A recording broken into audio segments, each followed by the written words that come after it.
Là j'ai 3 patates douces en face de moi, là on est à Belvès et donc là on a une patate douce d'un petit producteur produit en permaculture, là on a une patate bio mais qui vient d'Espagne, sans doute un produit industriel mais bio, et là on a une patate douce qui vient d'Espagne mais cultivée en conventionnel. Ces deux-là on est allé les acheter au Carrefour du coin, au Carrefour Market du coin, donc celle-là, la non bio elle est à 3,29 le kilo. Celle-là, elle est à 2,69 les 500 grammes, ce qui fait 5,38 € le kilo. Et celle-là, nous on les vend 3,50 € le kilo. Ah ouais, et puis là c'est marrant quoi, il y a marqué, du coup, c'est une patate douce qui vient d'Espagne et il y a marqué bio du terroir. Comme quoi, avec le marketing, on essaie vraiment de faire prendre les gens pour des cons. Et voilà ma troisième patate douce. Tac. On va se lancer dans une petite étude comparative des différentes patates douces. Donc là, pour commencer, on va juste les regarder. Donc là, regardez un petit peu, on voit, ça c'est la patate douce locale en permaculture, sur maraîchage sur sol vivant. Donc on voit des belles couleurs bien vives, orange, ça doit être gorgé de vitamines. Et là on a les patates douces de chez Carrefour, la bio et la non bio, et on voit que c'est un peu plus plat au niveau des couleurs. Donc celle-là, beaucoup de CO2 parce que ça vient d'Espagne, donc le transport pour venir jusqu'à Rungis sans doute, et après pour redescendre jusqu'en Dordogne. Et puis aussi dans le mode de production, il y a eu travail du sol, donc c'est des itinéraires avec beaucoup de tracteurs, et puis quand on travaille le sol, on minéralise la matière organique et du coup il y a un dégagement de CO2. Pour la patate douce bio, pareil, ça vient d'Espagne, donc ça a fait quasiment le même trajet. Vu qu'on est en bio, du coup on n'utilise pas de glyphosate pour le désherbage, mais du coup on travaille beaucoup les sols, donc bilan carbone c'est pas génial. Et puis là, patate douce maraîchage sur sol vivant en non-travail du sol, juste à côté. Donc là, quasiment pas de transport et du coup, bilan carbone super. Le fait de pas travailler les sols, ça fait que du coup, nous on minéralise pas beaucoup de matière organique. On a des sols qui gagnent en matière organique chaque année et du coup, là on séquestre du carbone et au lieu d'en émettre. Et tout ça, ça permet d'avoir une agriculture qui est vraiment là du coup durable, puisque la fertilité du champ augmente d'année en année. Donc si on regarde maintenant par rapport à la biodiversité, qu'est-ce qu'il y a dans le sol et la vie du sol, ici on a travail du sol, du coup on bouleverse l'écosystème sol avec le travail du sol, et en plus on met des produits chimiques qui sont là. Donc là c'est vraiment pas top, avec les produits chimiques, pollution des eaux et pollution des sols. Ici, travail du sol, du coup, dès qu'on travaille le sol, en fait, c'est très dur pour toute la vie du sol de se développer s'il n'y a pas à manger. S'il n'y a pas à manger et que l'écosystème est détruit par le travail du sol. Et là, ici, par contre, chez nous, on ne travaille pas les sols et du coup, ça grouille de vie. En plus, on leur apporte pas mal de déchets carbonés pour les nourrir. Et en plus, là, on est en agroforesterie. Du coup, c'est-à-dire que c'est de l'agroécologie. On a planté plein d'arbres. Du coup, là, plus de biodiversité et aussi séquestration de carbone par l'arbre. Après, au niveau du coût social, parce que ça on ne prend pas souvent en compte, donc là, là c'est de l'agriculture un petit peu entre guillemets industrielle, donc c'est souvent des paysans qui ont beaucoup de crédit.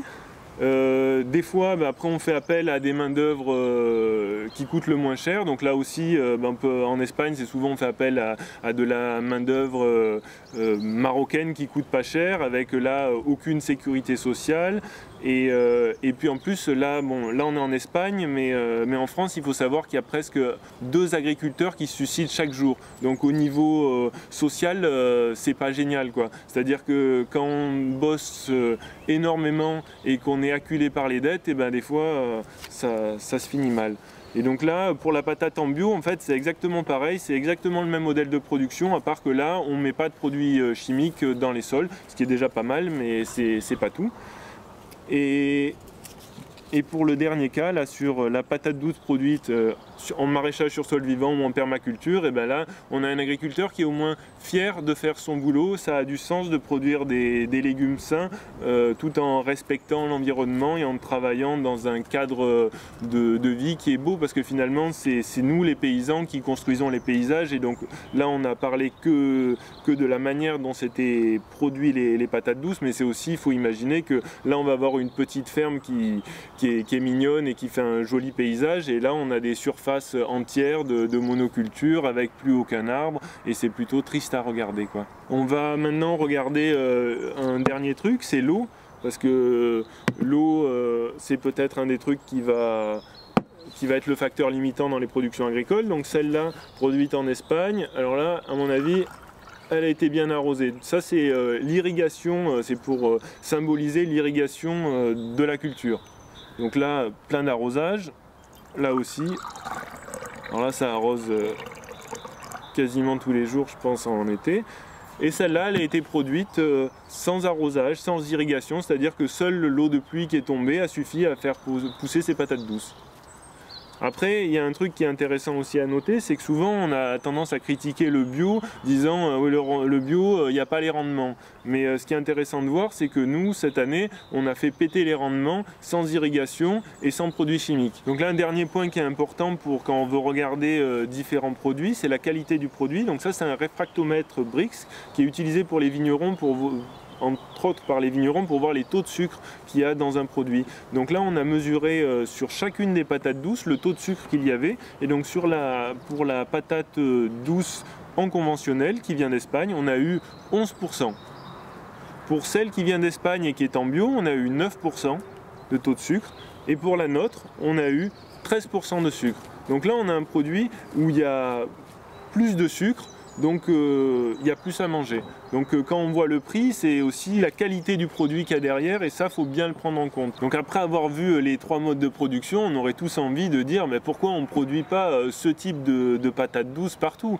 Et en fait, la question, c'est vraiment la problématique de notre économie qui a tendance à valoriser en fait ce qui crée de la destruction. En fait, dès qu'on fait une augmentation du PIB, c'est qu'est-ce qui fait augmenter le PIB ? C'est de consommer plus de tracteurs, plus de pétrole, plus de produits chimiques, et donc nos gouvernements qui sont dans une logique d'économie de croissance, et les industriels qui vendent leurs produits ont tout intérêt à défendre ce type de logique de production qui vont dans leur intérêt à eux. La question, c'est comment on fait pour changer la donne et passer à un modèle de production qui prend soin de la terre, qui prend soin des gens, et en produisant des produits sains. Et ça, techniquement, c'est tout à fait faisable. C'est juste un choix politique. Pour conclure, il est important de voir que c'est finalement le choix d'achat des individus qui vont jouer dans la balance de quel type